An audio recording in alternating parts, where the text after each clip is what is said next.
আজকে তোমাদের সঙ্গে আলোচনা করব তোমরা যারা অষ্টম শ্রেণীর ফার্স্ট ইউনিট টেস্ট পরীক্ষা দেবে 2025 সালে তোমাদের জন্য রায় ও মার্টিন প্রশ্ন বিচিত্র থেকে আজকে সমাধান করে দেখাবো অষ্টম শ্রেণীর পরিবেশ ও বিজ্ঞান বিষয়ের মডেল নম্বর 8 অর্থাৎ 8 নম্বর স্কুলে তোমাদের সমাধান করে দেখাবো।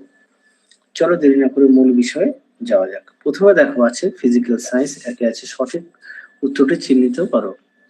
দেখো কি আছে, একে আছে কোনো বস্তুর ভর 10 কেজি হলে বস্তুটির ওজন হবে, সঠিক উত্তর হবে 9.8 নিউটন। দুই দিক দেখো তরলের চাপ ক্রিয়া করে, সঠিক উত্তর হবে অপশন ডি, সব দিকে সমানভাবে। তিন দিক দেখো পরমাণুর মধ্যে সবচেয়ে ভারী কণাটির নাম, উত্তরটা লিখবে নিউট্রন, অপশন বি।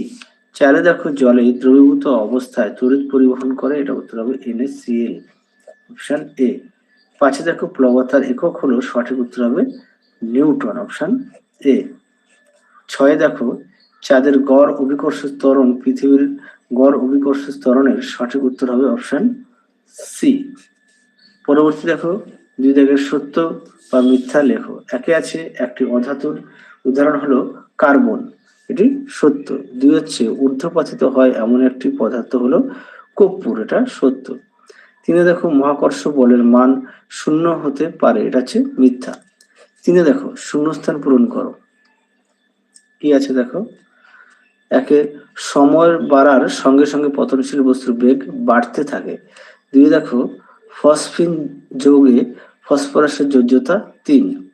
তিনে দেখো অভিকর্ষ ত্বরণে বস্তুর ভর নিরপেক্ষ। চারে দেখো দুটি ভিন্ন ভরের বস্তুকে অবাধে পড়তে দেওয়া হলো, ভারী বস্তুটি যদি 2 সেকেন্ড পরে মাটিতে পড়ে তাহলে হালকা বস্তুটি 2 সেকেন্ড পর মাটিতে পড়বে, উত্তরটাও হবে 2 সেকেন্ড। হ্যাঁ, পরেরটা দেখো কি আছে, চার দিকের নিচের প্রশ্নগুলোর উত্তর দাও যে কোনো চারটি। একে আছে কুলম্বের সূত্রটি লেখো এবং চিহ্নিত চিহ্নগুলির অর্থ লেখো। দেখো উত্তর দেখে নাও, কুলম্বের সূত্র, সূত্রের ব্যাখ্যাও দেখে নাও, সুন্দর করে দেওয়া আছে, এই পর্যন্ত লিখবে। তোমরা অবশ্যই পাঠ্য বই খুঁটিয়ে পড়বে সমস্ত বিষয়ে। পরবর্তী প্রশ্ন দেখো, দুই দাগের কোন বস্তুর মোট ভরকে বস্তুটির মোট আয়তন দিয়ে ভাগ করা হলো, এতে বস্তুটির কোন ধর্ম পরিমাপের রাশি পাওয়া গেল। আচ্ছা, সেটির এসআই একক, এসআই একক দেখো এখানে দেওয়া আছে কেজি পার এমকিউ। তারপরে দেখো এটা উত্তরটা আমি দেখিয়ে দিই, দেখে নাও উত্তরটি তোমরা এখান থেকে এই পর্যন্ত লিখবে। দেখে নাও এখান থেকে এই পর্যন্ত লিখবে। পরবর্তী প্রশ্ন দেখো, তিন দাগের একটি অধাতুর নাম লেখো, উত্তরটা লিখবে কার্বন, যা তাপ ও তড়িতের সুপরিবাহী, এটা কার্বন লিখবে। হ্যাঁ, ক্যালসিয়াম ক্লোরাইডের সংকেত দেখো CaCl2। পরবর্তী দেখো চার দাগের কি বলেছে, সমযোজী যৌগ বলতে কি বোঝায়, তুতের বর্ণ কি, তুতের বর্ণ হচ্ছে নীল। আর সমযোজী যৌগ দেখো উত্তর দেখে নাও, সমযোজী যৌগ কাকে বলে, উত্তরটা এখান থেকে লিখবে, এখান থেকে এই পর্যন্ত লিখবে। পরবর্তী প্রশ্ন দেখো, পরবর্তী প্রসঙ্গ বলেছে পাঁচের আইসোটোপ ও আইসোবার কাকে বলে, অ্যামোনিয়াতে কেন্দ্রীয় পরমাণুটির যোজ্যতা কত, উত্তরটা লিখবে 3। এবার আইসোটোপ ও আইসোবার কাকে বলে দেখো উত্তর দেখে নাও, আইসোটোপ কাকে বলে, উত্তরটি তোমরা এখান থেকে এই পর্যন্ত লিখবে।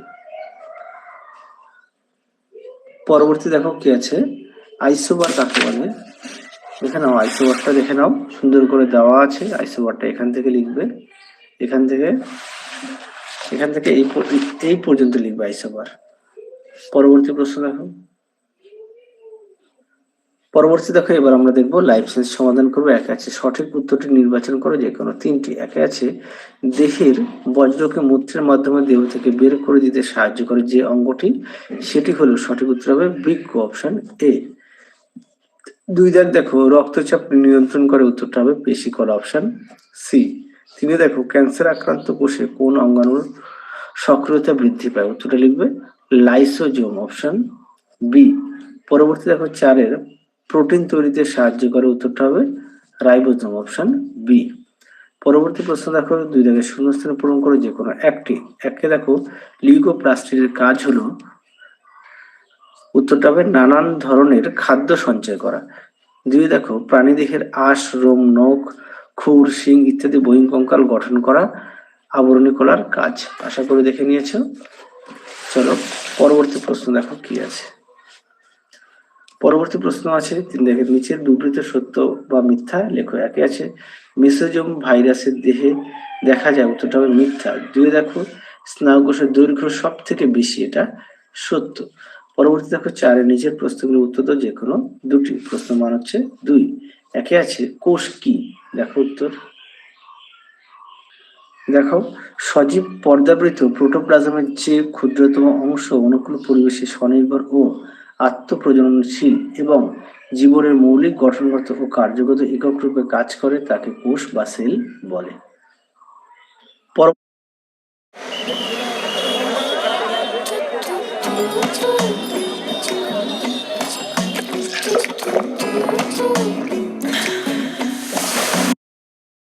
পরবর্তী প্রশ্ন দেখো, উদ্ভিদ দেহে কোষের উপস্থিতির জন্য গাছের গুড়ি ভীষণ শক্ত, এটা হচ্ছে সেলুলোজ, এটা বললাম। দুই দেখো কোষ পর্দা ও কোষ প্রাচীরের একটি মিল ও একটি অমিল উল্লেখ কর, দেখো উত্তর। তোমাদের আগের ভিডিওতে আমরা ফার্স্ট ইউনিট টেস্টের সাজেশন দেওয়া আছে, তোমরা যারা এখনো দেখোনি আমাদের প্লে লিস্টে গেলে পেয়ে যাবে। আর আগের ভিডিওতে আমরা বাকি বিষয়গুলো সমাধান করে দেখিয়ে দিয়েছি, তোমরা যারা এখনো দেখোনি সেটাও আমাদের প্লে লিস্টে গেলে পেয়ে যাবে। আচ্ছা, এর মধ্যে থেকে পেয়ে যাবে, হ্যাঁ, কোষ পর্দা ও কোষ প্রাচীর তোমরা একটু দেখে নাও, এর মধ্যে থেকে তোমরা একটু তৈরি করে নিয়ে লিখবে। এছাড়া পাঠ্য বইটা একটু ফলো করো, আর অবশ্যই পাঠ্য বই খুঁটিয়ে পড়বে। পরটা দেখো কি বলেছে, 3 দাগের লোহিত রক্তকণিকার আকার গোল আর দুপাশ চ্যাপ্টা আকৃতি হওয়ার কারণ কি, দেখো উত্তর। দেখে নাও প্রশ্নের উত্তরটি। লোহিত রক্তকণিকার আকার গোল ও দুপাশ চ্যাপ্টা চাকতির মতো হওয়ার জন্য এটির পৃষ্ঠতলে ক্ষেত্রফল বেশি হয়, যা এদের বেশি পরিমাণ অক্সিজেন পরিবহনে সাহায্য করে। এছাড়াও দ্বি অবতল আকৃতির জন্য লোহিত রক্তকণিকা সহজেই বিভিন্ন ব্যাসের রক্তনালীর মধ্য দিয়ে পরিবাহিত হতে পারে। আশা করি দেখে নিয়েছো। এছাড়াও তোমরা পাঠ্য বইতে পেয়ে যাবে, পেজ নাম্বার হচ্ছে 300। 8 নম্বর সেটের শেষ প্রশ্ন, ভাজক কলা দুটি কাজ লেখো, দেখো উত্তর। দেখে নাও ভাজক কলা কি আছে, নতুন অঙ্গ সৃষ্টি করা, মূল ও কাণ্ডের দৈর্ঘ্য বৃদ্ধি করা, নতুন পাতা কাক্ষিক মুকুল ও শাখা উৎপন্ন করা, ফুল উৎপন্ন করা, রক্ষণমূলক আবরণ গঠন করা, সংবহন কলা গঠন করা। উত্তরটা এখান থেকে এই পর্যন্ত লিখবে। আর তোমাদের আগের ভিডিওতে সাজেশন দেওয়া আছে, তোমরা যারা এখনো দেখোনি সেটা দেখে নিও। ফার্স্ট ইউনিট টেস্টে তোমাদের খুবই উপকৃত পাবে। আর এছাড়াও আগের বাকি যে বিষয়গুলো আছে, রায় মার্টিন প্রশ্নচিত্রের সমস্ত সেট সমাধান করে দেওয়া আছে, তোমরা যারা এখনো দেখোনি আমাদের প্লে লিস্টে গেলে পেয়ে যাবে। তাহলে চলো আজকের মতো এখানে সমাপ্ত করছি, আবার দেখা হবে খুব শীঘ্রই তোমাদের পরবর্তী ভিডিওতে। তোমরা সবাই সুস্থ থেকো, ভালো থেকো, আজকের মতো টাটা।